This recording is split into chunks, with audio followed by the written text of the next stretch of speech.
we look a little bit deeper, and a guy that if he's there at the second round would make a lot of sense is that cornerback that you like. Tell me a little bit about what you like from Asante Samuel Jr.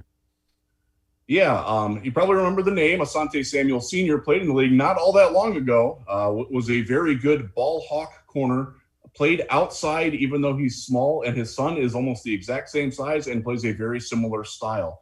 He's only 5'10", 185 pounds. Normally that cues you into the slot, but he played outside at Florida State and did okay. He's not the most dynamic athlete in the world, but you can tell watching him after 5 plays, this guy grew up around football. He understands the game. He knows how to position himself. He understands what the wide receivers are trying to do to him.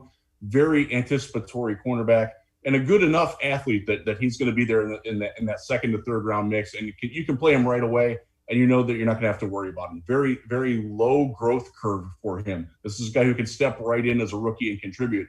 And if the Browns are looking, if they're not sold on Greedy Williams, or if they need that depth, if they want to replace Terrence Mitchell in that lineup, he's a great fit for that right away. Yeah, when you look at Greedy Williams, you certainly hope he can continue. But, if you're looking at it strictly from a football perspective, you better have some insurance, if you will. Do you think that's kind of the thought process with we got to get a corner we can play out there pretty regularly?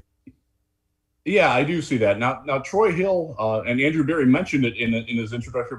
Troy Hill can play outside. He's better inside, but he does have experience starting on the outside. So you have some flexibility there. And there are still some slot corners that are out there on the free agent market, and it's also a decent draft class for him. But if you get a guy like Samuel in there, he can play inside, he can play outside. You can mix and match. You can find out where Hill is the most comfortable. You can find out where Samuel is the most comfortable.